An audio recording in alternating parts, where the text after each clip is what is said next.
നമസ്കാരം, തിരുവനന്തപുരം ന്യൂസിലേക്ക് സ്വാഗതം.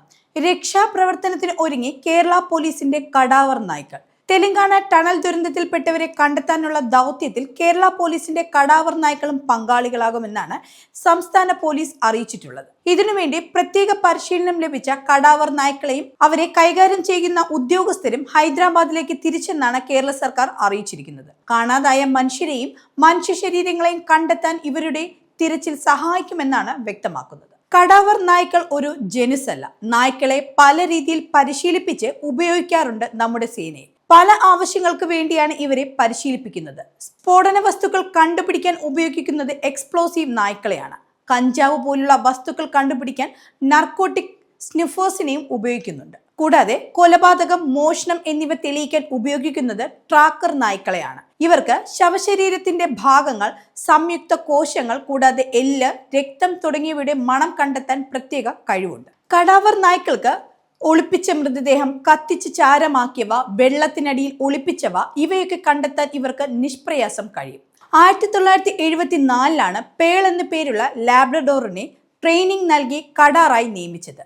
4 അടി താഴ്ചയിൽ വരെ കുഴിച്ചിട്ട മൃതദേഹം കണ്ടെത്താൻ ഈ കടാറിന് നിഷ്പ്രയാസം കഴിയും. എന്നാൽ 100-ലധികം വർഷങ്ങൾക്ക് മുമ്പ് കടാർ നായ്ക്കളെ കുറ്റാന്വേഷണ രംഗത്ത് ഉപയോഗിച്ചതായും കേൾക്കുന്നുണ്ട്.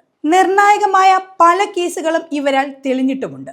400-ലധികം രാസവസ്തുക്കളാണ് ശരീരം ജീർണിക്കുമ്പോൾ ഉണ്ടാകുന്നത്.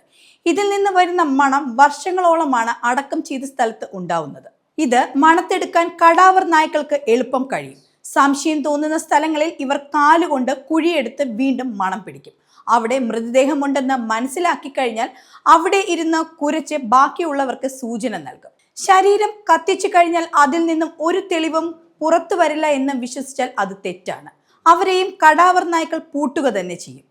ചാരത്തിൽ നിന്ന് തെളിവ് കണ്ടെത്താൻ മിടുക്കന്മാരാണിവർ. കൂടാതെ വെള്ളത്തിനടിയിലും ശരീരം മറവ് ചെയ്യാനും പറ്റില്ല. അവരെയും ഇവർ എളുപ്പത്തിൽ കണ്ടെത്തും. വെള്ളത്തിൽ ഡൈവ് ചെയ്യുന്നവർക്ക് പോലും കണ്ടെത്താൻ കഴിയാത്തവരെയാണ് കടാവർ നായ്ക്കൾ കണ്ടെത്തുന്നത്. എത്ര ആഴങ്ങളിൽ ശരീരം കൊണ്ട് മറവ് ചെയ്താലും അവരെയും ഇവർ എളുപ്പത്തിൽ പിടികൂടും. പല കേസുകളും അങ്ങനെ തെളിയിച്ചതായി ചരിത്രമുണ്ട്. വിദേശ രാജ്യങ്ങളിൽ കൂടുതലായും കുറ്റാന്വേഷണത്തിന് ഉപയോഗിക്കുന്നത് ഈ നായ്ക്കളെയാണ്. പക്ഷേ നമ്മുടെ കേരളത്തിൽ അത് കുറവെന്ന് മാത്രം. തെലങ്കാന ടണൽ ദുരന്തത്തിൽപ്പെട്ടവരെ രക്ഷിക്കാനുള്ള പ്രവർത്തനത്തിൽ സഹായിക്കണമെന്ന് പറഞ്ഞ് ദേശീയ ദുരന്ത നിവാരണ അതോറിറ്റി സംസ്ഥാന ദുരന്ത നിവാരണ അതോറിറ്റിയോട് സഹായം അഭ്യർത്ഥിച്ചിരുന്നു. അത് ഈ കടാവർ നായ്ക്കൾക്ക് വേണ്ടി തന്നെയായിരുന്നു. തുടർന്നാണ് നായ്ക്കളെ തിരച്ചിലിന് അയക്കാൻ തീരുമാനിച്ചത്. ഫെബ്രുവരി 22-നാണ് സംഭവം നടക്കുന്നത്. തെലങ്കാനയിലെ ശ്രീശൈലം ബാങ്ക് കനാൽ പദ്ധതിയുടെ നിർമ്മാണത്തിനിടെയാണ് ടണൽ തകരുന്നത്. ഈ തകർന്ന ടണലിൽ തൊഴിലാളികളും എഞ്ചിനീയറും ഉൾപ്പെടെ 8 പേരാണ് കുടുങ്ങിക്കിടക്കുന്നത്. നിലവിൽ ടണലിൽ കുടുങ്ങിക്കിടക്കുന്നവരെ പുറത്തെടുക്കാൻ വേണ്ടി NDRF, നാവികസേന, ഇന്ത്യൻ കരസേന, മറ്റു രക്ഷാ ഏജൻസികളും പരിശ്രമം തുടരുകയാണ്.